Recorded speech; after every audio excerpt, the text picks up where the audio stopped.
Hey, Pretty Girl Club. So, I want to talk about self-hatred because I've noticed that a lot of people, they don't actually realize what self-hatred is. They don't recognize what the definition of it is. And I've noticed people just throw around that term left and right as a way to silence others. Some people accuse us as exoticals of being self-hating. I've heard people accuse others of being self-hating, but let's look up the actual definition of self-hatred. Self hatred is the intense dislike of oneself. So let's look deeper into that. Let's look up the definition of the word hate. Hate is feeling intense or passionate dislike. So let's go ahead and look up the word passionate, showing or caused by strong feelings or a strong belief.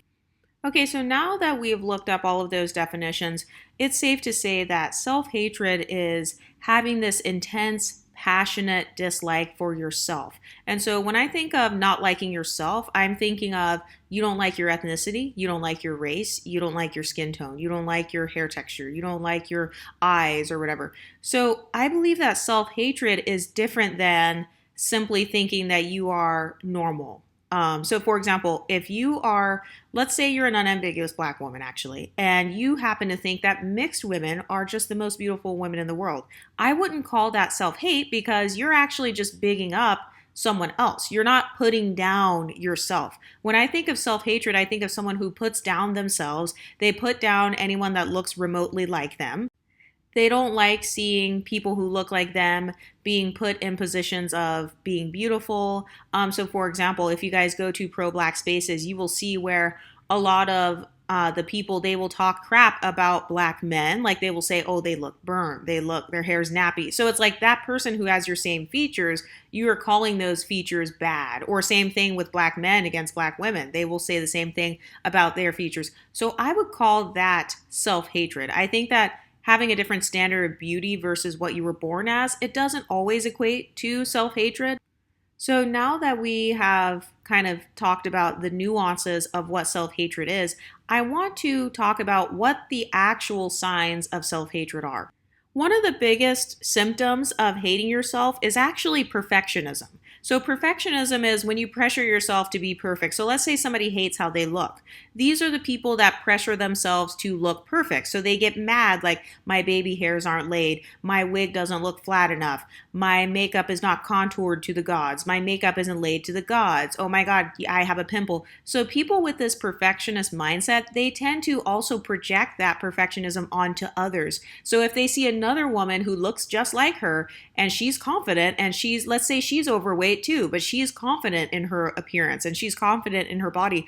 Oftentimes people with a perfectionist mindset that's coming from self-hate, they will project their own insecurities onto others. They will say, if I was that size, I would never wear that shirt. Or how could you walk out of this house looking like that with your hair like that? How could you walk out of the house with that pimple on your face? So that person they're projecting their perfectionism onto you, but they don't realize that perfectionism is actually a sign of self-loathing. So it's that mindset of nothing is ever good enough. Nothing is perfect enough.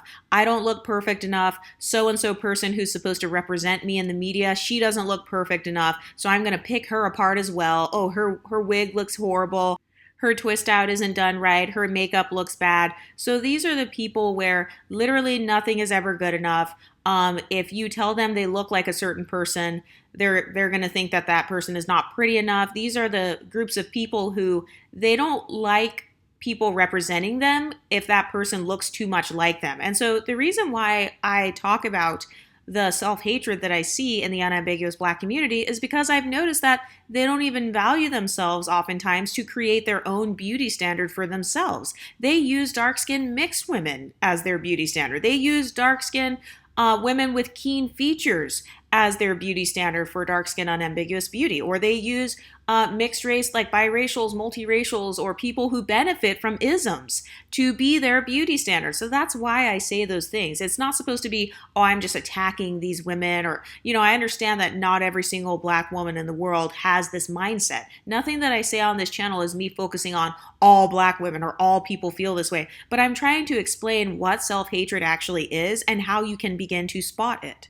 Another sign of extreme self-hatred is shame. Like you have self-loathing, you are ashamed of your appearance. Like let's say you hate your appearance, you're ashamed of your appearance, and you're so ashamed of your looks to the point where you can't even admit to yourself that you don't look like Beyonce. You're so ashamed to the point where you will actually lie to yourself, and even though you look nothing like Beyonce, you will pretend that you have something in common with Beyonce's phenotype when you don't have the same skin tone, you don't have the same facial features, you don't have the same eye color, you don't have the same hair texture and hair color. You don't have the same body type. Like literally nothing is the same. But for some people who are so ashamed of how they actually look, they don't even want to admit to themselves, like, no, I actually look like so and so other person, because they don't want to be associated with that other person. That is more so what I would call self-hating. So simply thinking that Beyonce is the prettiest girl in the world, that's not self-hating. But lying to yourself and pretending like you have the exact same skin tone as Beyonce when you're 30 shades darker, well, I would argue that that could be a sign of self-hatred. Like if you pretend like every single unambiguous black woman just looks like Beyonce, I would argue that that is self-hatred, because now you're lying to yourself, you're lying to others because you're so ashamed of how you actually are, to the point where you're willing to hide your own natural phenotype and live vicariously through somebody else's phenotype. So yes, at that point, I would call that self-hatred. But simply thinking that Beyonce is very beautiful, or wanting to look like her, like admitting to yourself, hey, I think Beyonce is the prettiest person in the world, I want to look like her, let me try to do my hair like that. Okay, that's different, because there is no actual hatred in the mix. But when I think of hatred and self-hatred, it's more like you are loathing yourself, you're ashamed of yourself, you have actual anxiety about how you look. You're ashamed to show yourself to the public. Like you're ashamed to go to the grocery store with maybe like no makeup on, or like you're ashamed to be seen in public without being 100% dolled up. I would say that could be a form of self-hatred. So it's different than just saying, hey, I have some acne, oh my God, I'm embarrassed. No, self-hatred is a little more extreme, to where it's like, oh no, I cannot step outside of my apartment unless I have full face of makeup, full on weave, full on lashes, full on, like I look like a different person. I would say yes, then you're starting to get into self-hatred. But simply saying I look really pretty, or I look better with makeup, okay, that's fine. Or, hey, I think so-and-so hair texture looks prettiest, like that's the prettiest hair texture when your hair is curly or something.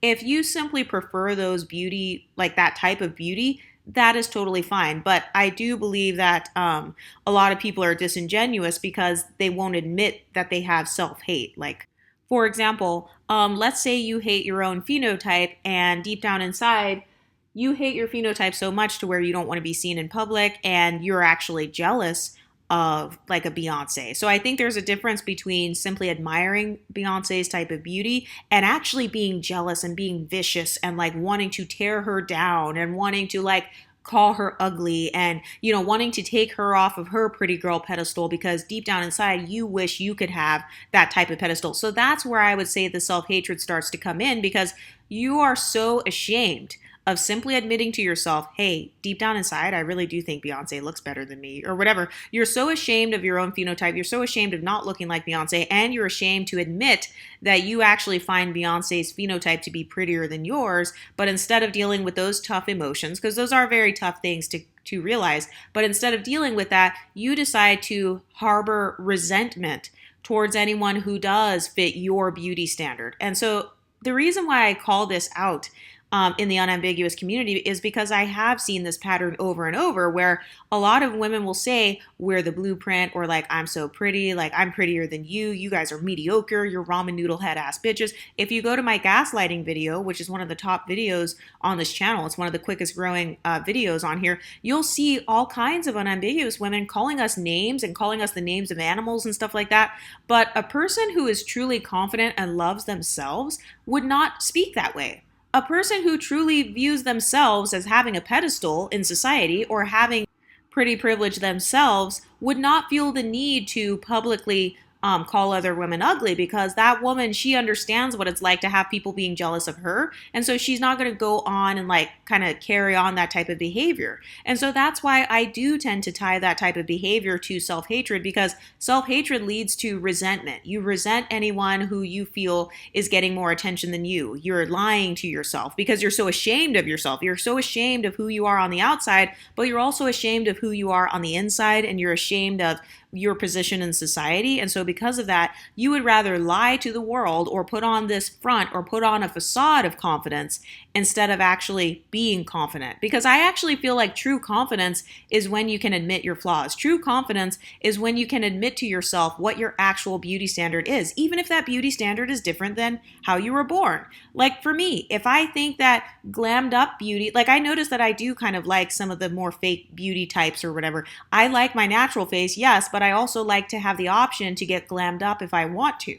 And a part of having confidence is being able to assess yourself and say, okay, these are my flaws. Like sometimes I have acne. That makes me feel insecure. Okay, so let me use some concealer and cover up my acne today. That's going to help me to feel more confident. That is not a form of self-hatred. That's actually being honest and self-aware. So I feel like for a lot of women who have inferiority complexes, instead of pretending to be confident, it actually would be better to have some self-awareness and look within yourself and decide, okay, forget what everybody else thinks. What is my actual beauty standard? Because remember, however you show up in the world and however you look when you are at your most dressed up, that is your beauty standard. Whenever you feel the most beautiful, that will help you to point towards your beauty standard. So for me, I feel the most beautiful when I'm thin. I feel the most beautiful when my skin looks perfectly smooth. I feel beautiful when I have like synthetic extensions with like some leave out or something like that. That makes me feel very beautiful. So that's pointing to what my beauty standards are. My internal beauty standard is a combination of both natural beauty and maybe some enhancements that kind of line up with my beauty. So wearing synthetic curly hair pieces that match my natural curls, I feel like it gives my hair more volume or whatever. So that the self-awareness part, that's actually one of the building blocks to confidence. But I've noticed that oftentimes the most self-hating people are the ones who will never admit any of their flaws. And hey, it's one thing if you don't admit your flaws to me. That's fine. You don't owe me anything, but you do owe it to yourself to look in the mirror and say, okay, seriously, do I think there's anything about myself that is ugly, or do I think there's anything about myself that doesn't fit my beauty standard? Because one thing I've noticed is that people will actually shame you for your beauty standard if your standard is different than theirs. And it's like, well, no, I don't care if white women think that my phenotype is the most beautiful. I don't care if white men think my phenotype is the most beautiful. You don't call them self-hating. You don't call white people self-hating who say, oh, blackness is the most beautiful. They're the most beautiful women in the world. You don't call them self-hating. But the reason that I sometimes talk about the self-hate in the black community is because they're actually doing the opposite behavior. They're trying to say, oh, light-skinned women are mediocre or they're ugly. And then they will point to other women who have their same features. The only difference is they have a lighter complexion. And then they will call those women ugly, or they will make fun of them and say that they look like different animals. Well, yes, then at that point I would start asking like, okay, does this person have some form of self-hatred? Another thing I've noticed is that women with inferiority complexes about their body image and stuff, they don't know how to practice body neutrality. So body neutrality is like, that's how I feel about myself, for example. Like, let's say I have no makeup on, let's say my hair is breaking off or something, I don't know.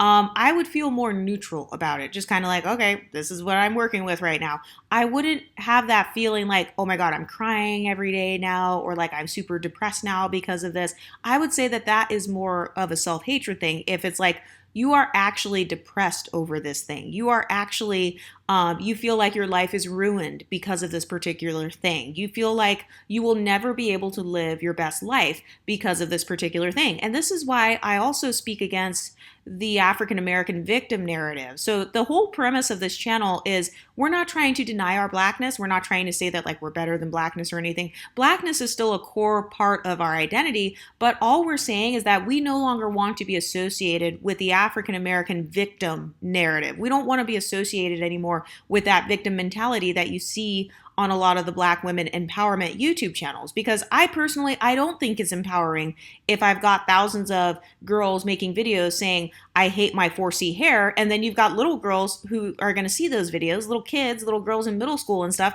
And if they see other women who look like them saying they hate their 4C hair, or, they're done with it, or they're going to be the last to get married, they're the last to get picked, like nobody wants them and stuff, then I don't consider that to be empowering. I consider that to be kind of a victim narrative. So here on this channel, we are not centering our identities around victimhood. We don't center our identities around trauma. I've noticed another thing that a lot of unambiguous people like to say is racist white people are still going to one drop you. They're still going to call you the N-word. Well, racist police officers are still going to kill you. You're going to be shot on the side of the road. And it's like, I've noticed they have this tendency to have an identity that is completely externally focused. They define their whole identity based on what white people think, based on what racist white people think, based on police trauma, based on going to jail. They'll even say things like, oh, light-skinned people have privilege because you get less jail time. But it's like, my identity doesn't revolve around going to jail. Why are you making blackness synonymous with going to jail, being shot by the police, and like being called N-words? That's not what I associate my blackness with. I do not view blackness as a handicap. Blackness is not a social handicap. My blackness is an asset. So I don't view it as, oh, my blackness is going to just make me some sort of victim. I'm always going to hit this glass ceiling. All these other people are more privileged than me. And I really do think that the victim mentality will eventually lead to self-hatred, because if you constantly are viewing yourself as being at the bottom and nobody wants you and all these other people are more privileged than you and it's easier for them to succeed, it's harder for you to succeed. Well, yes, that's going to make you feel, your confidence is not really going to be there, because you're literally taking away any and every pedestal that you could give yourself, because you don't always have to have a pedestal in society. But if you know how to give yourself a pedestal and say, hey, despite whatever's happening to other people, I believe that I'm beautiful. I believe that I'm smart. I believe that I'm valuable. If you know how to give yourself the pedestal, then you can actually start working towards social climbing in society. But if you start off by looking at yourself as being underprivileged at the bottom and behind and below everyone else, well, then you don't even have the building blocks of self-esteem to begin with. So I really do feel like the victim mentality and self-hatred go hand in hand. Another thing that I think comes from self-hatred is that mindset of, who do you think you are? So I've noticed anytime somebody says these types of comments like, who do you think you are? Or you think you're cute, and they're saying it in a negative way, in my opinion, that comes from self-hatred, because it's like they have that mindset of, how dare you have any features in common with me and be confident? Who do you think you are to think that you're the shit, or think that you're beautiful, or think that you deserve to be a model, or think that you can just come into the rap industry and take over with no experience? And they put down women like Ice Spice or Sweetie or whatever, and they almost have this, who do you think you are mindset? Like, who do you think you are to get successful in a way that's so easy? And it's like, well, yeah, there are some people out there who have an actual positive mindset about themselves, and they actually do believe that they can make it in the music industry without being the most talented, without being the most innovative or the most creative, because that's a sign of having self-confidence. It's having boldness. It's having the courage to actually go after your dreams. It's having the courage to take risks in your career. Is having the courage to decide for yourself that despite whatever areas I don't measure up in, I still think that I'm good enough. I'm still good enough to be in Hollywood. I'm still good enough to be considered pretty. So I've noticed that self-hating people, though, they don't seem to understand that mindset, and they equate it to, you must be arrogant, or, you must think you're better. And when in reality, it's not that you think you're better. It's just the mindset of, why not me? So instead of saying, why me, like, why could I make it? It's, why not me? Like, when people say, oh, you're not really that pretty, or like, who do you think you are to think you're pretty? It's like, well, why wouldn't I think I'm pretty? What am I supposed to think of myself? That I'm ugly? Am I supposed to think that white girls are prettier than me, or everybody else is prettier than me? Like, am I supposed to be comparing myself to others? So that's why people expose themselves, because self-hating people, they have an issue with social comparisons.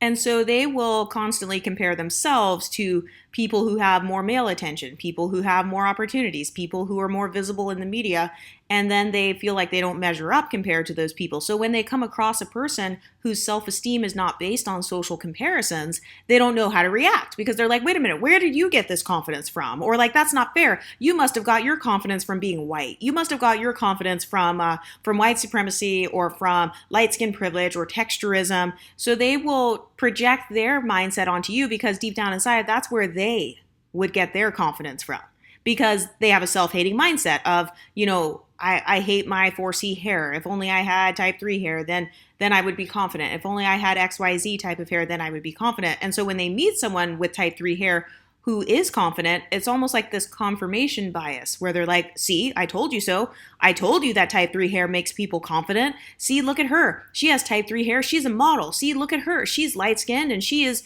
going to Hollywood, or she's getting the guy. But the way that I see it is self-hatred is optional. You don't have to hate yourself. And then people will say, well, how do you expect me to have self-esteem in a world like this? Well, that's no different than dusty guys on the internet saying, I can't have any self-esteem because the world is like putting me at the bottom. So now you have to pity me. And it's like, okay, if you want me to pity you, that's fine. I pity you, but I'm not going to give you anything out of my pity that I feel for you.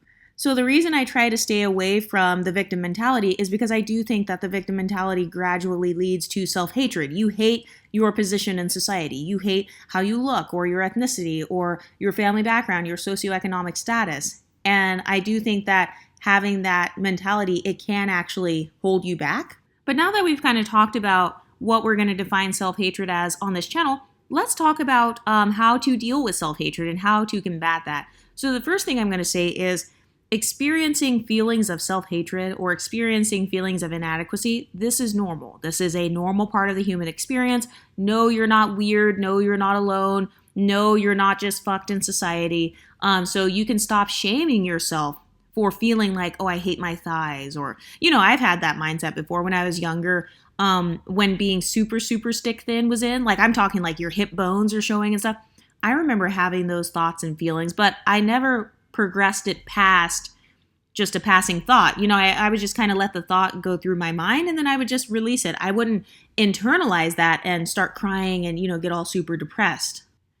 So the way to stop a cycle of self-hate is to, first off, admit the parts of yourself that you do hate. And you don't have to tell anybody else the parts of yourself that you hate, like that's none of their business. But let's say you hate your nose, for example. I've heard a lot of people, they talk bad about people who get nose jobs or people who, I don't know, they kind of change themselves with plastic surgery. And they get mad at that and they will say things like, your nose was given to you by your ancestors. That's your mom's nose, that's your dad's nose, that's your uncle's nose.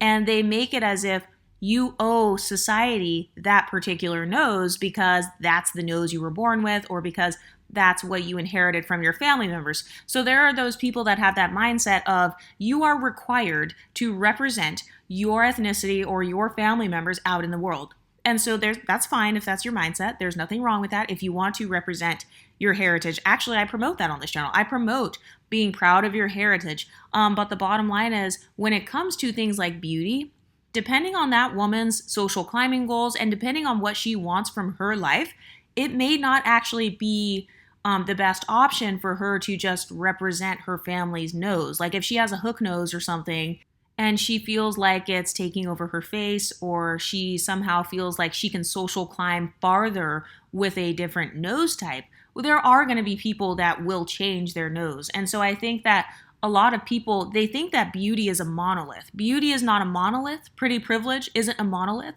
And so you get to decide for yourself. Let's say you do hate yourself. You get to decide, okay, let's say I hate myself right now. What would make me not hate myself? Would it be me being skinnier? Would it be me having a different nose? Okay, and let's pretend that I had the perfect nose tomorrow. Let's pretend that everything about me was perfect starting tomorrow. What would I do? What would I do with a new nose? And how would my life be different? How would I move in this world differently with a new look versus today?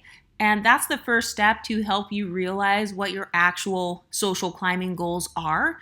So for a lot of people, I've noticed that a lot of people who complain about isms, a lot of those people actually want to be in Hollywood. They secretly want to be in Hollywood. They secretly want to have that sort of fame and stuff. And so that's why they get mad about isms, because they feel like white people or light skinned people have kind of dominated Hollywood. But even Hollywood itself is not a monolith. Because think about it, we've got a quote unquote black version of Hollywood. Think of like the Tyler Perry movies and all that stuff. Oprah, I think she might have sold her network, but she had the own network. There are Latin American media outlets. There are different media outlets for all of the different ethnicities. And so you have to ask yourself, okay, is it really that I want to pursue Hollywood? Is that really what it is deep down inside? That's my social climbing goal, and that's my dream. And I feel like my nose holds me back from my dream. There is no wrong answer. I'm not shaming anybody, but that's going to help you to get to the root of where that self-hatred is coming from. And another thing, because by the way, I like Hollywood as well. I think it's important. In fact, if I ever get super rich off this channel, that's the first place I'm going to go. I will start my own production company, create movies with women who look like us, and I will completely push this agenda in the mainstream media if I ever get really rich off this channel. But the first step to curing self-hate, in my opinion, is getting clear about what your life goals are and who you want to be in this society. Because I do understand that for some people, just because they were born a certain way, that doesn't mean that that's how they want to navigate through society. For example, think about transgender people. Think about people who are gay and they are like, navigating the world as a heterosexual person. Think about people who, they just want to navigate society differently. So on this channel, I believe that two things can be true at the same time. I believe that you can be self-hating and get plastic surgery or facelifts or whatever, and you can also just be a normal person and get plastic surgery or a facelift.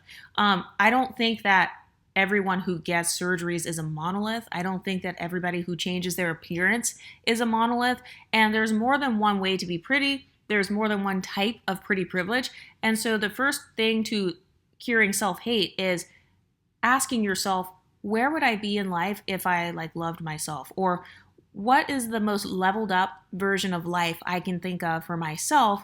And what is stopping me from getting there? So for example, when I talk about beauty and social climbing using your pretty privilege, the first question I ask is, if you looked perfect tomorrow, what would you do? Let's say you look perfect, your hair's perfect, your body's perfect, your teeth are perfect. Everything about you is absolutely drop dead gorgeous and perfect. If you look like that tomorrow, what would you do?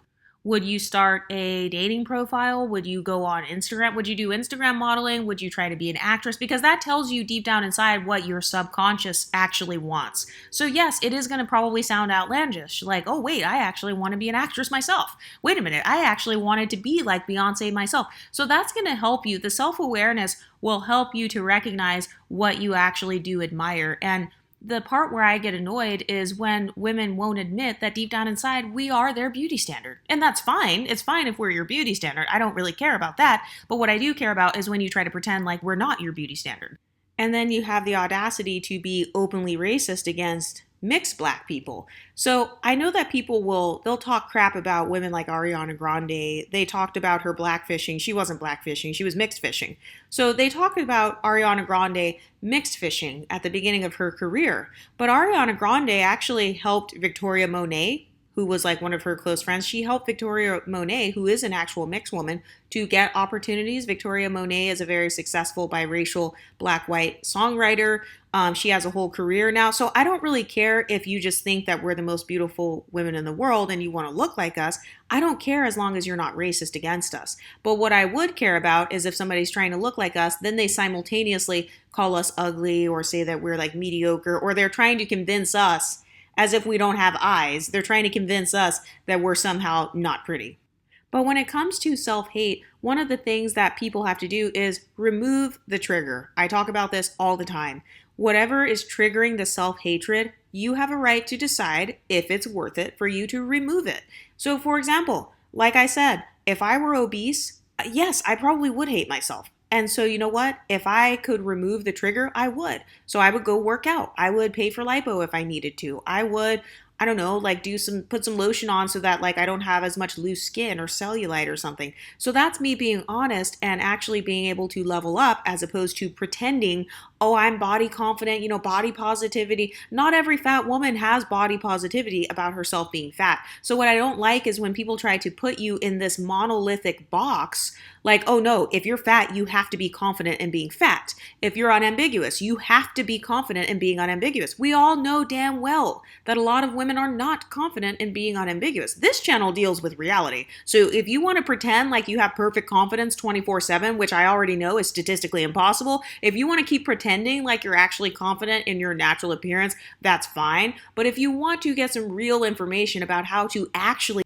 build real confidence, then this is the channel for you. Because a lot of people will say things like, oh, well, you should just accept yourself for who you are. Accepting yourself for who you are does not work for everyone. So I believe that accepting yourself, it only goes so far, and everybody has different triggers. So yes, I can accept myself if I have a little bit of chunkiness. Like I can accept that. But if I'm obese, I won't be able to accept that. I'm going to be mad about that. I'm going to be depressed about that. I'm going to not navigate through society as my authentic self because I would feel like my weight is kind of distracting from my actual personality. So this whole BS about how everybody needs to just accept themselves and like that's the key. No, that's not the key for everyone. Human beings are not a monolith. For some people, they accept themselves after they have changed a certain piece of themselves.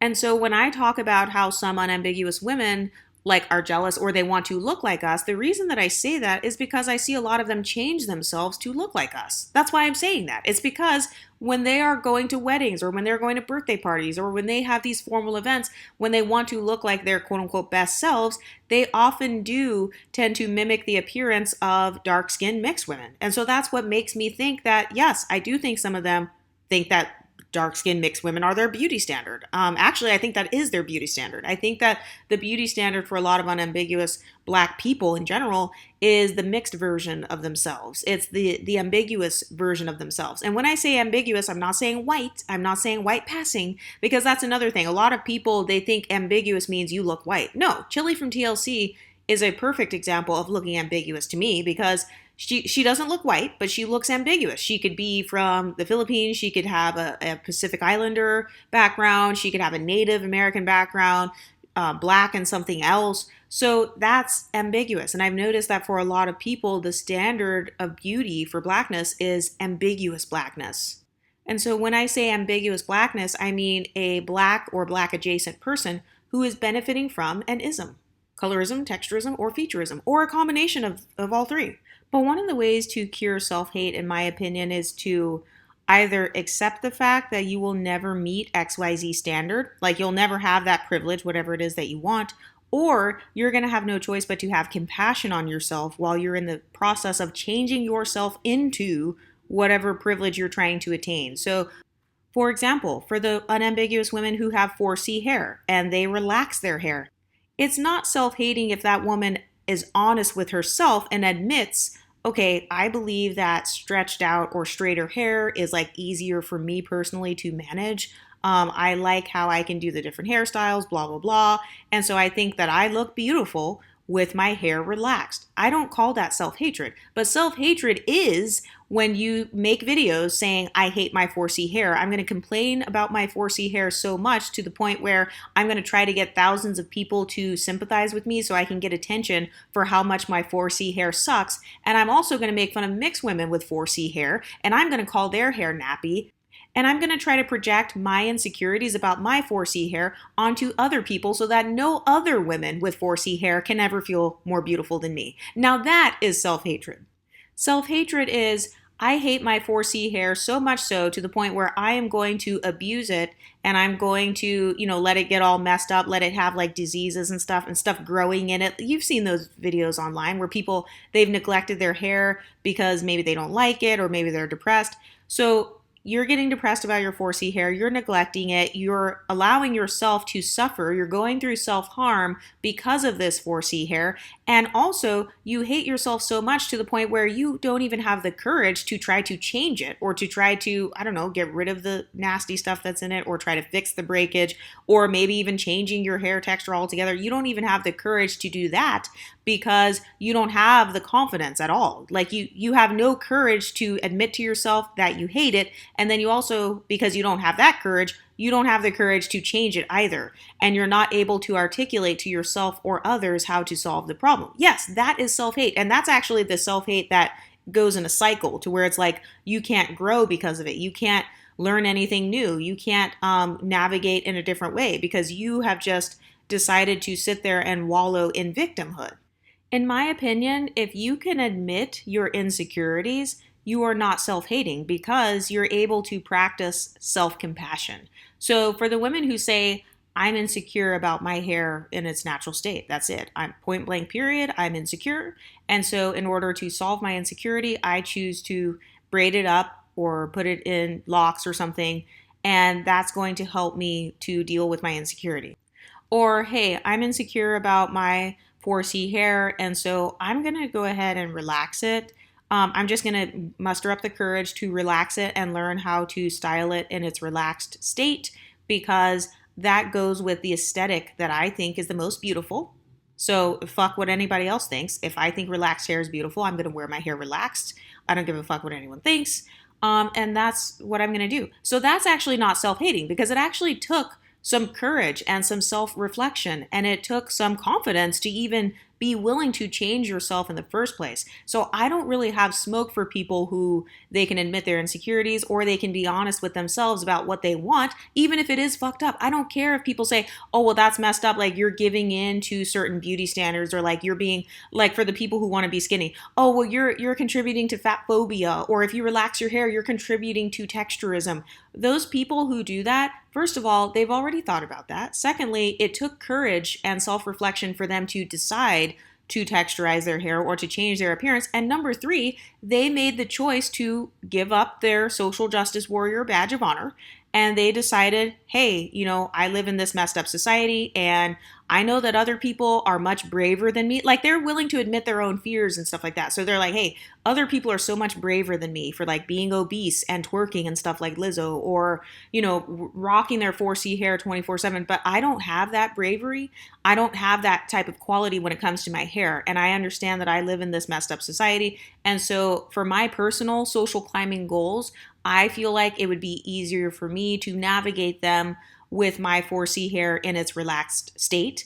And I don't care what anybody else thinks about it. So if people call me self-hating, I'm willing to accept that. If people call me a texturist, I'm willing to accept them calling me that. So I don't consider those types of women self-hating because they're doing a lot of reflection in order to get to that place. Self-hate is when you are like actively harming yourself both physically and emotionally, and you're also spewing that same hatred onto others. You're trying to control others, you're trying to project a bunch of stuff onto others. So the women who simply believe that something else is more beautiful than their natural state, that's just them deciding for themselves what their beauty standard is. And that's them admitting to themselves, hey, I'm influenced by Hollywood's beauty standards, or hey, I'm influenced by mixed women's hair texture. I think their hair texture is drop dead gorgeous. And so I'm going to put on this wig so that I can like represent their beauty. Because remember, whatever pretty privilege you choose, you are still promoting that form of pretty privilege.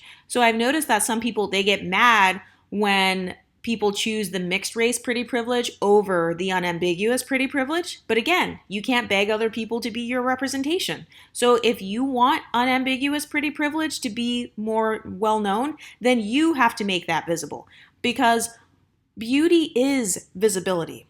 Beauty standards are subjective and beauty standards change. Think about how it used to be in style to be stick thin, kind of like Paris Hilton, like that vibe was like in style. But then Beyonce came along, and because she was so visible and she chose to keep her body more like curvaceous and stuff. So she actually changed or contributed to changing the beauty standard. And then Kim K also contributed to changing the beauty standard or adding another form of pretty privilege, which is kind of the more curvy body. Those two women, they contributed to representing a new form of beauty. And so the more visible a certain form of beauty is, I personally believe that the higher up that beauty is going to go in society. So this is why in real life, I have never in my life called out an unambiguous woman in real life. for wearing a wig that looks like mine. No, because she is just promoting dark skinned mixed women. So why would I get mad if somebody wants to promote dark skinned mixed women? Whatever beauty you are wearing, that is the beauty standard that you're like making more visible. So if there are millions of women who are promoting dark skinned mixed women, then yes, it is going to affect actual dark skinned mixed women. And they're probably going to be like, oh, wow, I guess my hair is like really beautiful because people are promoting it. So there are going to be people who they choose to promote a different beauty standard than their natural beauty. And that's just how society works. So we can pretend like everybody is just so noble and everybody just wants to stand up for how they were born. But the reality is most people won't. So you can pretend that we live in a utopia all that you want, but it's not going to be the reality. And so for some women, they actually will feel more confident with their hair relaxed. And it actually will affect other aspects of their personality to where they're like, okay, now I feel like, now I want to learn how to do flexi rods. Now I want to learn how to do my makeup with this. So for some people, changing certain aspects of themselves, even though they are going against what their natural beauty is and they're choosing to represent another beauty standard, that's the choice that they made. And so there's no point in trying to shame that person like, oh my God, you're such a texturist because you gotta relax her. Just admit that you want 4C to be more of a standard, and that's fine, but you are gonna have to represent that though for yourself. If you really care about a particular beauty standard gaining popularity, you will have to wear that hair texture or, kind of promote that phenotype yourself, as opposed to trying to pressure others to do that, because it never works to try to bully and manipulate people into finding something attractive. That's not going to work. Think about how wigs and weaves, when I was coming up, first of all, wigs, I didn't even know that wigs were like really a thing like that until I was about 27 years old. Because when I was growing up in the 2000s, wearing wigs and weaves was made fun of because they were not as visible. Or at least back then we used to think that celebrities and stuff kind of had their natural hair or whatever, or like people were very secretive about wearing wigs and weaves. And so it wasn't as popular of a beauty standard. It actually, I wouldn't call it a real beauty standard yet. It wasn't popularized amongst the masses. It was another Hollywood secret or something like that. But actually black women, unambiguous black women, contributed to wigs and weaves gaining popularity because, well, and mixed women as well, because I know that for me, when all these influencers came out, like on YouTube and Instagram and stuff, and they started talking about like RPG show wigs or whatever, or like my first wig and diva tress and all these different things and wearing all the clip-ins and stuff, they helped contribute to making wigs and weaves a beauty standard in and of itself. And so for me, at that time, I told you guys I was natural. I had always just worn my natural hair. I would press it or wear it curly.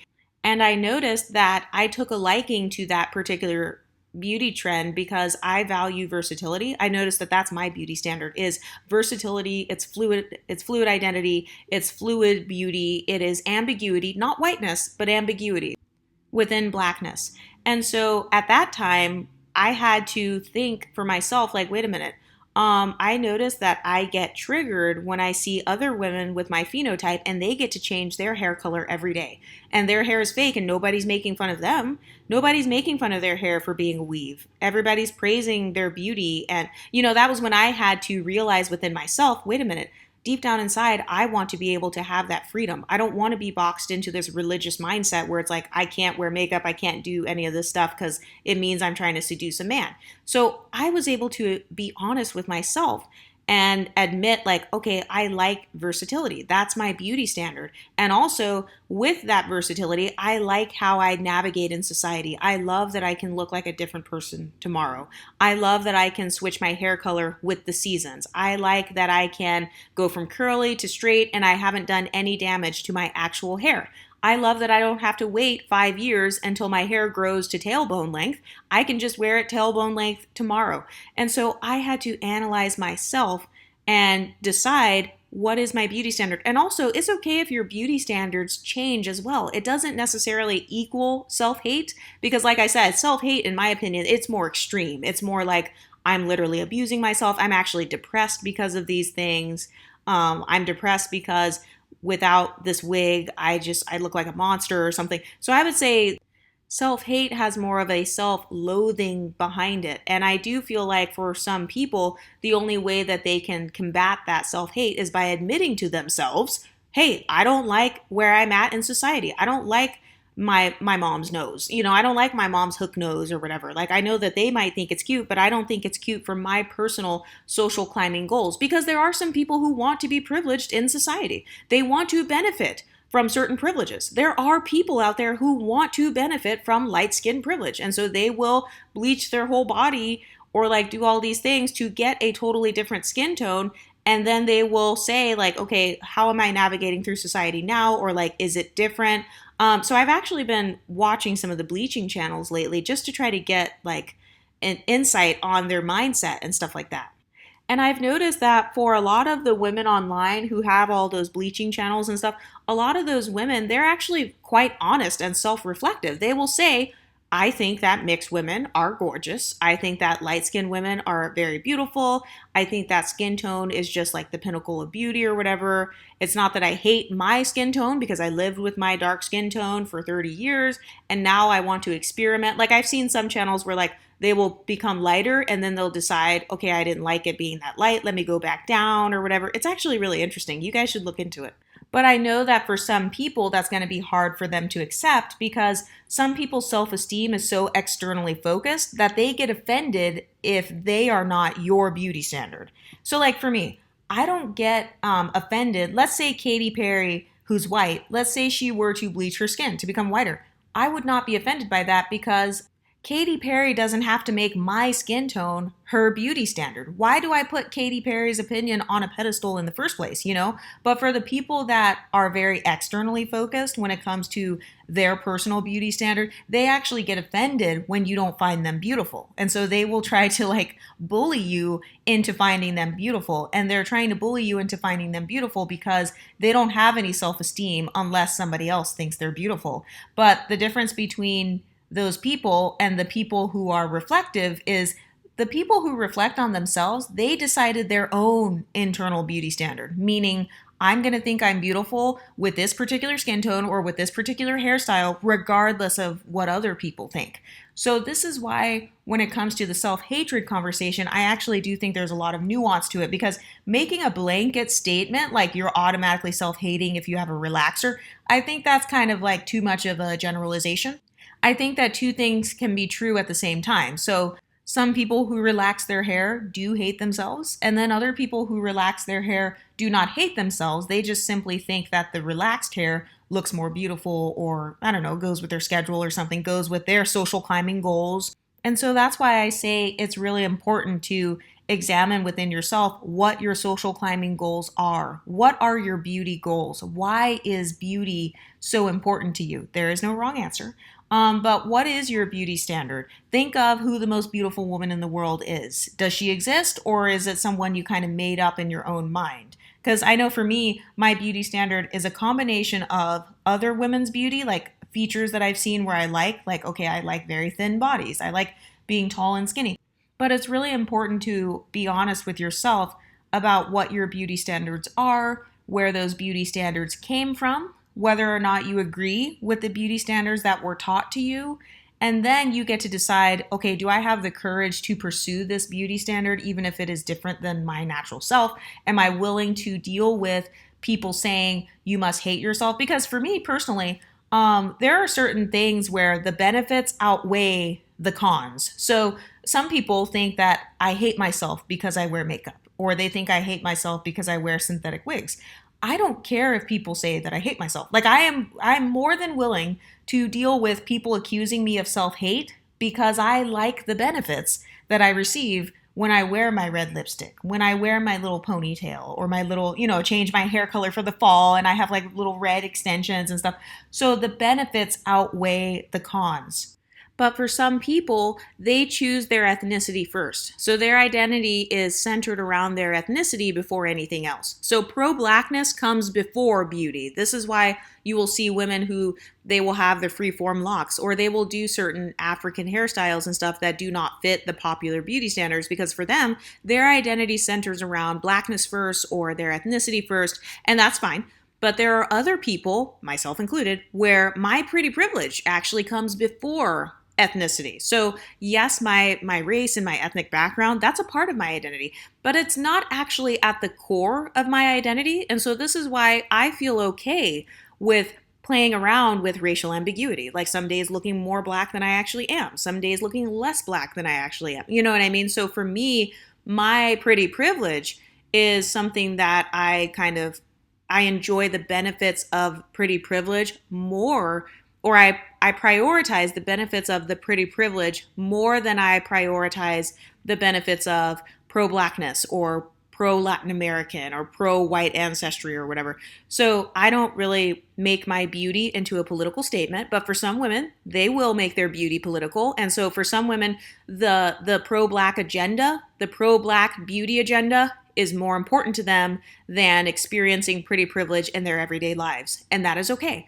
But for me, what I talk about is something that other people refuse to talk about on YouTube, which is the fact that there are plenty of women out there who prioritize their own personal pretty privilege above racial solidarity and, being this social justice warrior. And so, yes, it sounds great in theory to tell everyone, you guys should accept how you were born. You should just accept your body and be fat and like promote fat bodies and stuff. So yes, that sounds nice in theory. And some people will do that, but a lot of people won't. And so this channel is for the ones who don't. This channel is for the ones who prioritize their own personal goals above all else. So you prioritize yourself over the collective of your ethnic group.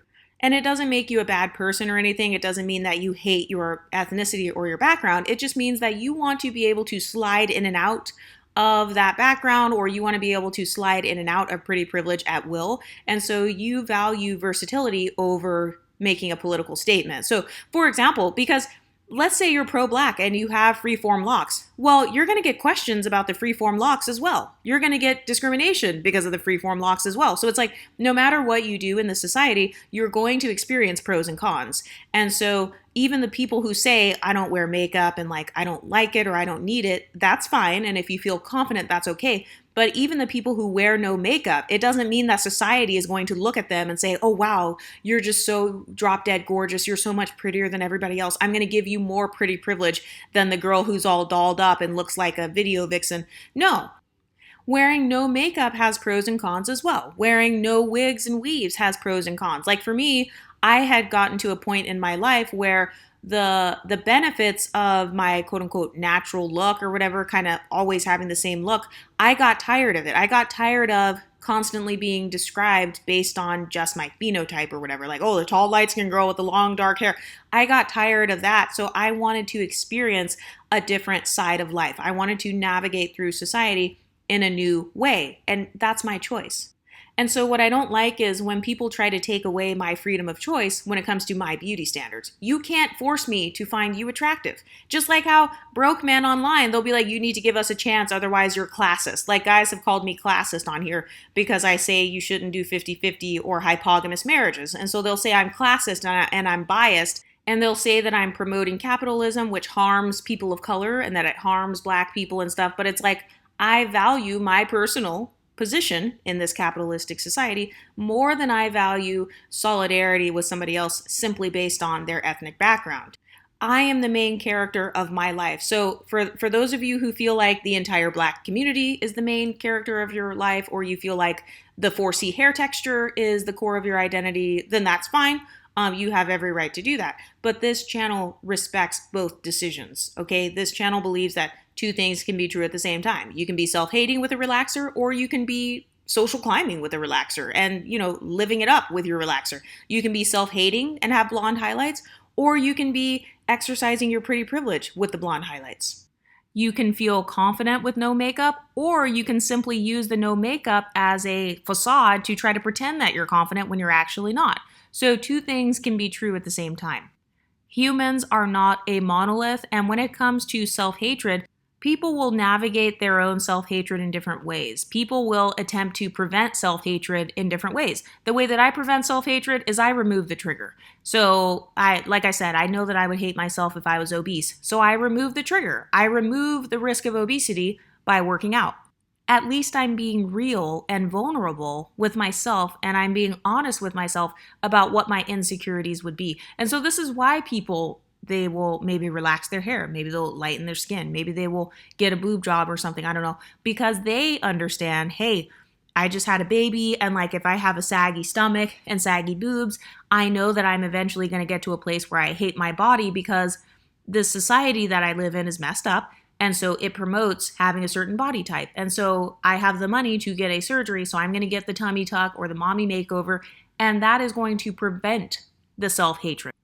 So, one thing I've noticed is that the main people who shame you for promoting a different beauty standard than yourself, oftentimes those people just don't have the courage to align with that beauty standard, or it goes against their identity because, like I said, their identity revolves around their 4C hair. Their identity revolves around not wearing makeup. Their identity revolves around their dark skin tone. So they don't want to give those things up, and that's fair, and that's fine too. But there are going to be some people who are willing to trade in certain aspects of their identity so that they can see what life is like on the other side, for lack of better words. There are some people who are willing to trade in pro-blackness so that they can wear the wigs and weaves. And this is why I have smoke for the Black women empowerment content creators, because I really do feel like some of their talking points, it's just more Black feminism as opposed to being super pro-Black, because you're not promoting pro-Blackness if you are trying to look like a mixed race woman when it comes to hair texture. I would say you're probably promoting pro-Blackness in other ways, but just not with the 4C hair texture. And both of those things are valid because there are different ways that you can show solidarity with Blackness besides your hair texture. That's why I said for me, I like to take ownership over my beauty. So my entire body, it's mine. I can change it if I want. I can keep it the same. I can wear makeup or not wear makeup. I can wear different hair colors or not. My beauty, I'm taking autonomy over my own beauty. And also when it comes to social justice warrioring, I don't want to be a social justice warrior. And so I'm not willing to sacrifice different aspects of my personal life so that I can be a martyr for the pro-Black movement or something. So for the women who, let's say they have 4C hair and they relax it, they've just decided that they're going to show their pro-Blackness in another way. They don't want to show their pro-Blackness by having free-form locks. And like I said, both of those things are valid. I don't think it's always self-hate, but I do think it's self-hate when you try to project onto others. You know, you're calling women with your same features ugly. You are showing that you feel very threatened by people who have a different type of beauty than you. I've noticed that oftentimes when people are jealous of your beauty, it's because you meet their beauty standard or you are much closer to their internal beauty standard. And that's why they're threatened, because they feel like that's not fair. She was born meeting my beauty standard. When in reality, you can't help how you were born, and they should have dealt with that within themselves. They should have decided, okay, am I willing to change myself so I can look like Beyonce? Or am I willing to accept that I will never meet my own beauty standard? And by the way, I really do think that is a detriment to your self-esteem when you don't even think that you're that pretty. I do think that's bad. So this is why, like I said, you won't hear me directly shaming people who change themselves, because I understand how devastating it would probably be to walk around this earth for 35 years and you've thought you were ugly. You've never had a day in your life where you felt beautiful. Well, yeah, that would suck. So you can look like us as long as you pay your exotical tax. As long as you admit to yourself, hey, I think these types of women look very beautiful. I think they're the prettiest women in the world.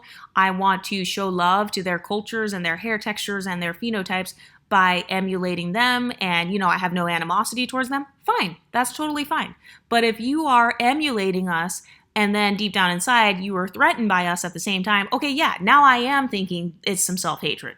Because at that point, you're mad that we were born a certain way, and you're mad that you weren't born a certain way, and it's causing you to have resentment towards women you don't even know. So yes, absolutely, that is you projecting your own hatred of yourself and hating how you were born onto someone else. But I also don't think that every Black woman who changes her hair automatically hates it. So I think there's nuance to this discussion that people are ignoring. It's not just one blanket statement. If you wear makeup, you hate yourself.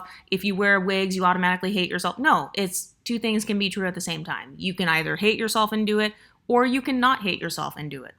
Also, everyone is submitting themselves to some form of a power structure, whether they realize it or not. So by not wearing makeup, you are submitting yourself to the natural beauty power structure. By wearing the freeform locks, you are submitting yourself to the pro-Black natural hair power structure. So no matter what, you are still submitting yourself to a certain power structure. So the people who think that, oh no, if I just wear, my natural hair in these freeform locks, then I'm automatically like more powerful than the people who are wearing relaxers. Well, no, actually you're not, because you're just joining a different group. That's the only thing. You're just joining in on a different version of groupthink. You're joining in on the pro-black natural hair movement form of groupthink, as opposed to the synthetic wig community's form of groupthink. And so that's okay. Neither one of those things are wrong. And so the way that I look at it is, what form of beauty is the most powerful to me? And there's going to be a different answer for everyone. Because also another thing that I get annoyed by is people try to say that this channel is promoting Eurocentric beauty standards or European beauty standards. And that's false. Blasians don't look white. And Blasians are a part of the beauty standard of this channel. So no. And also, my definition of ambiguity, it doesn't revolve around whiteness.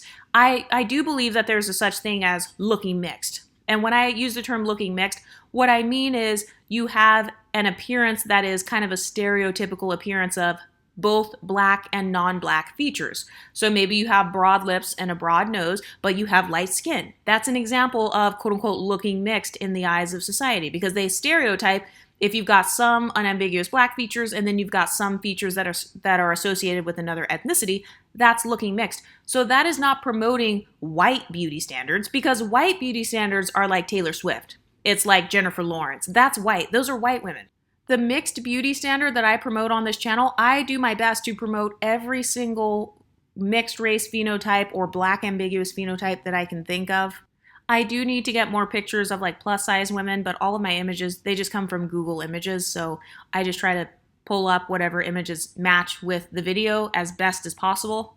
But when it comes to seeking after social power, because remember, beauty is social power, beauty is visibility, beauty causes you to be visible, and also the more we make a certain type of beauty visible, the more powerful that type of beauty will become. So for example, the hourglass body shape. The more women that promote the hourglass body shape, the more powerful that body shape is going to become. Just like how in the past, it was like that very slim body type or whatever. So you get to decide, though, you have the power within yourself to decide, what form of beauty do I feel is the most powerful? Is it relaxed hair? Do I feel like relaxed hair is more powerful when it comes to my social climbing goals?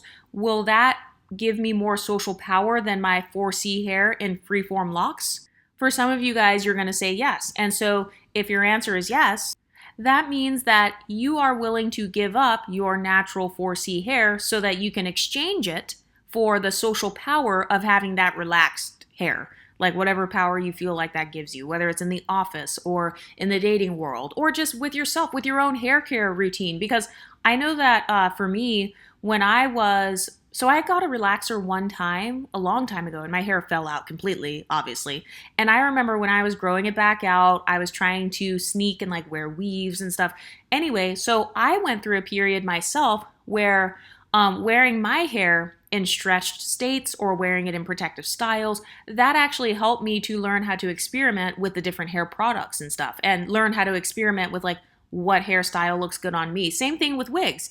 The wigs help me to experiment with what hair colors look best on me. Like, what are my true skin's overtones and undertones? What color do I tend to tan to? Wearing different color wigs, that actually helps me to increase my social power because I'm learning new things about myself. So that's something that you get to ask yourself is, what form of beauty will give me the most social power? What am I going to do with my newfound social power? And also, with experimenting with this relaxed hairstyle, can I learn how to style my hair better? Because maybe I couldn't do flexi rods on 4C hair, or like maybe it looked different when I just did it with 4C hair versus if you're relaxed and your hair is just straight when it's wet. So now can I learn how to do flexi rod sets? Can I learn how to do perm rod sets, or like just different hairstyles? And if I do learn those hairstyles, will that help me to increase my social power even more?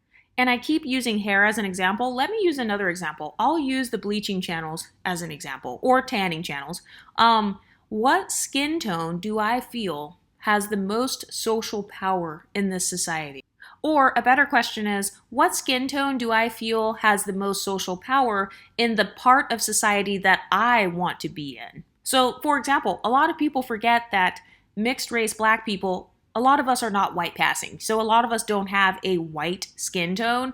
And so with the whole bleaching thing, people forget that mixed people can bleach as well. So why is it that some mixed race people choose not to bleach, or like darker skinned people? Why is it that some of them choose not to bleach? Well, maybe they have different goals for where they want to be in society. They don't care about thriving in the white part of society, like, oh, I want to go to white Hollywood, I want to marry a white man, I want to live in a white neighborhood. No, there are some people who say, I want to live in Africa, or I want to have my freeform locks and live in the black part of the city. I want to start a black nonprofit. I only want to work for a black owned business. So all of those things are individual goals that each person will have. So when it comes to skin tone, for example, you can ask yourself, first of all, what part of society do I want to thrive in? Is it a white space? Is it a multiracial space? And what skin tone do I feel has the most social power in that part of society? For some people, the answer is like nothing. Like there is no particular skin tone. And those are the people who they don't bleach or anything because they're like, it's not attached to a skin tone, it's attached to other things. But I do believe that some people have skin tone envy. When I say skin tone envy, I mean you envy another person's complexion because deep down inside, you wish you had that complexion. And I'm not shaming anybody on this channel because I feel like every person has experienced some form of jealousy or whatever. So that's fine. That's not a big deal. It's just a passing emotion. But you get to decide within yourself and be honest with yourself. What skin tone do I feel is the most beautiful? Is it my exact skin tone of chocolate, or is it cocoa, which is a couple shades lighter? Or is it like caramel, which is like 6 shades lighter? Is it dark chocolate like Lupita Nyong'o? And if my skin tone beauty standard is different than my natural skin tone, am I willing to trade in my natural skin tone for the perceived social power that I will have with this new skin tone, whether it's darker or lighter? So for some people, they'll say yes, and then other people are like no, because their identity, like I said, their identity is attached to or revolving around their skin tone, like whatever skin tone they were born with. And that's fine. Like I said, I don't shame anybody. But when it comes to your social climbing goals and curing self-hatred and stuff like that, you really do have to ask yourself, what are my life goals? What are my beauty goals? And do my beauty goals line up with how I was born? For some people, the answer will be yes. And for some people, the answer will be no. For the self-hating people, usually what happens is their answer is no, like I don't feel like I match up with my personal beauty standard, but I'm also too scared to give up my identity of being the quote unquote ugly or being the average looking person. And so I'm not willing to do surgeries or change my skin or change my hair because I'm too scared. And so now I'm just going to sit here and hate myself. I feel like that is really where self-hatred comes in. It comes from not being honest with yourself, not being able to be introspective, not being able to admit what you find ugly about yourself or what you feel is holding you back, and then also being too afraid to change anything about yourself. So not just skin tone, it could be something as simple as using an anti-aging cream or using sunscreen. Like I've heard some people say black people don't get sunburned. So then they don't even use sunscreen because they have this mindset of if I'm black and I have melanin, then like melanin protects me from everything. And I'm not saying that like melanin can't protect you from certain things, because I do think that people with melanin, they do sometimes age really well. But I also think that there are some people who are melanated who did not age well. And that's just facts. But you have to ask yourself, am I willing to change the things that I dislike about myself? Because first of all, everybody has certain things they dislike about themselves. Just so you know, just putting that out there. That's pretty normal. It's normal to not like your voice, or maybe you don't like your teeth. Maybe you don't like the way you speak. You don't like your weight. You don't like your forehead shape. You don't like your eye shape or something. Maybe your nose is crooked or it has a bump on it. That is a part of the human experience. So there's no need to feel ashamed if you feel like you have flaws. Nobody has 100% perfect confidence all the time. But I think that self-hatred actually comes from the cognitive dissonance of not feeling confident, but constantly putting on this facade of being so confident in your appearance, so confident in everything, and you won't admit to yourself the things you need to work on. And so you're navigating through life as a fraud, and you don't realize that you're really being an emotional fraud because you're trying to pretend like you're this perfect person, like you just look perfect, your confidence is so perfect, you're flawless, you have no flaws, no problems with anything. And any average person is smart enough to realize that that's fake. But I've noticed that the people who are self hating, they're used to living in a state of cognitive dissonance. So, for example, the reason that I don't really come against skin bleachers is because skin bleachers, they're very honest actually. Like on the YouTube channels, they're honest as fuck. They're like, look, I didn't like my old skin tone, or look, I got tired of experiencing colorism, or look, we live in a messed up society that was judging me based on me being dark or based on whatever, and so I changed my skin tone. So it's like I can't really have smoke for them because they're actually being very honest, and just there's no smoke there because I can't expose them because they've already exposed themselves. And especially with something as extreme as changing your whole look, like going to a Michael Jackson skin tone or something, their whole family and everybody's not even going to be able to recognize them. So there's really nothing to expose because they're already just doing it and just don't care. But you have to ask yourself, what type of beauty, aka social power, do I want? Am I willing to deal with the pros and cons of that? Because you're going to deal with pros and cons no matter what color you are, no matter what beauty you have, no matter what size you are. There are pros and cons to everything. There are fat girl problems and there are skinny girl problems. So the skinny girl problems are you're counting calories. You know, you have to work out. You have to make sure you stay a size 4. Fat girl problems are I can't fit in my jeans. My stomach is hanging over. So no matter what, there are going to be problems. People who have their natural dark skin tones, their problems are going to be I'm experiencing the colorism or whatever, or I feel like I can't find my foundation shade. But then the skin bleachers problem is, oh shit, my family doesn't recognize me. Or, everybody's asking me, why did you do this? Or people are shaming me and calling me names and stuff because I changed my appearance. So no matter what route you want to go on when it comes to your social climbing goals, there are going to be pros and cons. There are pros and cons to being a no makeup beauty. There are pros and cons to being a beauty that wears makeup. Like the makeup problems are, oh crap, my makeup is smudged, or it's the wrong color, it's oxidizing, I've got holes in my makeup, like you can see through it. The concealer isn't concealing anything. And then the no makeup problems are I don't look as glamorous as the girls with the red lipstick and the beautiful smoky eye and the lashes. Like I don't stand out or capture as much attention as people who look like Beyonce or like pageant girls, people who look like Miss Universe. And so you have to ask yourself this question: what type of attention do I want deep down inside? What type of pretty privilege do I want? And there is no wrong answer. And some of you guys are going to have controversial answers, kind of like me, where it's like, what type of pretty privilege do I want? Well, you know what? I actually like being really thin, like underweight. That would be my goal. I'm not underweight, but I actually like being really thin because I like how I can walk into any store and I literally look like a mannequin. That makes me feel like a baddie when I am like that or whatever. So that's a controversial answer because some people are going to say you hate fat people or like you're anorexic or something or you're fat phobic. But I'm willing to deal with the cons of being thin because for me personally and for my pretty privilege goals, being thin, the benefits of being very thin outweigh the cons of being very thin. So you have to ask yourself, in a perfect world, what would I look like? What do I think was the most beautiful hairstyle I've ever had? And why did I think that that was the most beautiful? Was it when you were a kid? I've noticed a lot of women talk about how their hair looked as a little kid. By the way, I'm one of them. Because my hair was thicker when I was a little kid. It was because I was using pink lotion. But anyway, for some people, maybe you felt like your hair was the most beautiful when you were younger. Well, why is that? Is it because you didn't have any gray hairs? Is it because your hair was longer? Is it because your hair was thicker? Well, then that tells me what your beauty standard is. So for me, the reason I like synthetic wigs is because it's thicker. That's like one of the main reasons actually. It's because synthetic hair pieces are way thicker. They are shinier. I know that a lot of people don't like shiny hair, but my natural hair has a lot of shine to it. So I like the shiny synthetic wigs because it looks more like how I want my hair to look. And also it's very attention grabbing. So I just revealed that a part of my internal beauty standard is grabbing attention. It's having the visibility. Because like I said, beauty is visibility. Visibility is beauty. The more commonly visible something is, oftentimes, or at least the more commonly visible something is and it's being praised, then the more people are going to begin to associate that with beauty. So this is why a lot of people are obsessed with Hollywood because they're like, oh, that's not fair. All these skinny people are in Hollywood and they are praised, which causes skinny women in real life to be praised for their bodies.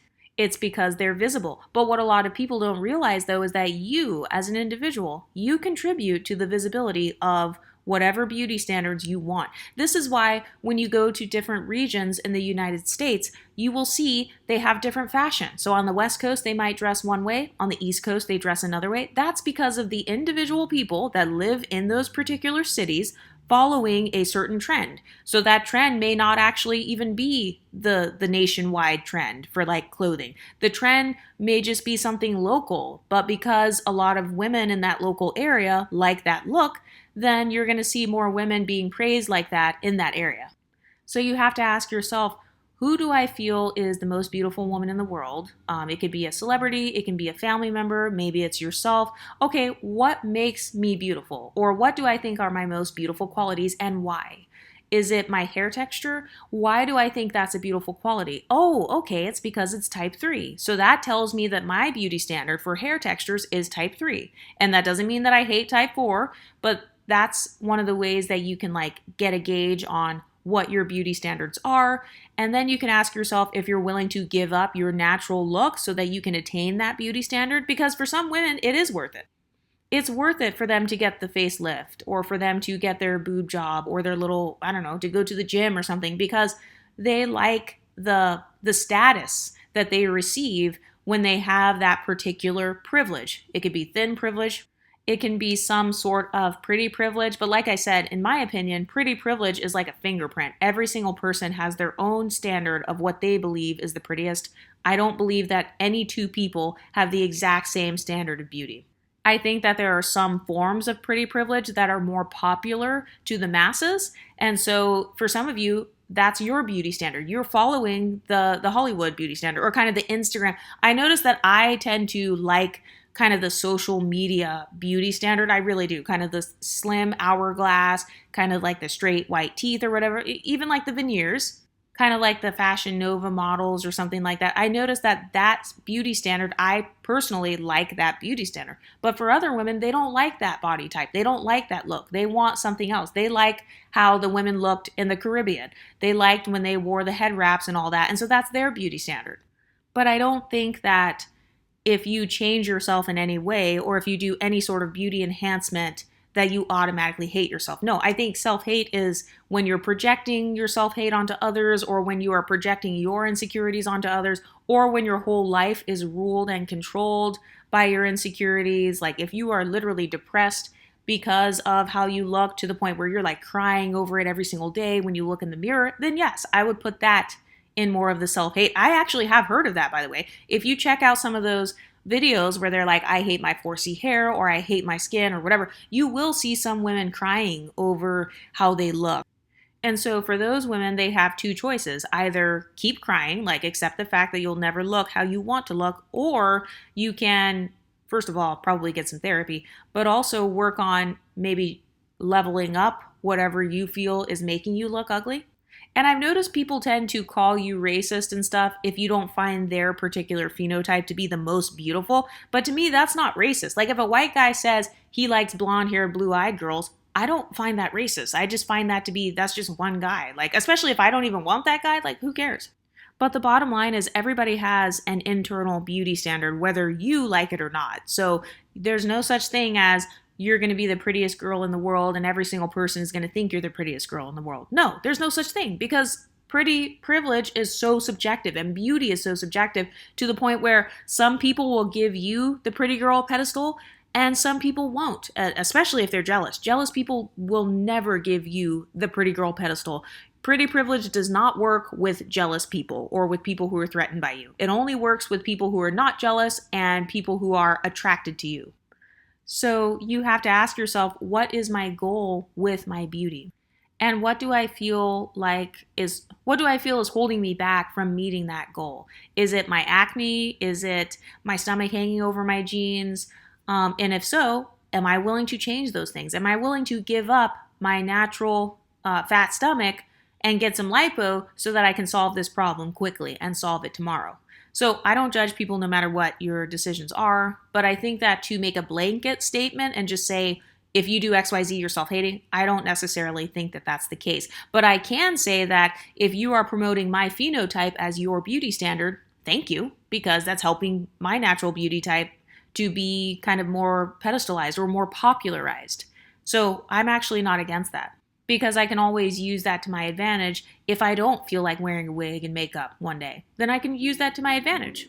Another thing I've noticed is that some women get jealous or they are self-hating because their beauty is not effortless. I've noticed that's a really big one. So if you feel like you have to put on way more layers of makeup, you have to put on way more expensive wigs and stuff to get them to look real, I've noticed that that frustration can cause certain women to be self-hating because they're frustrated at the fact that they had to work twice as hard to get half as natural of a look. So that means that your internalized beauty standard is effortless beauty.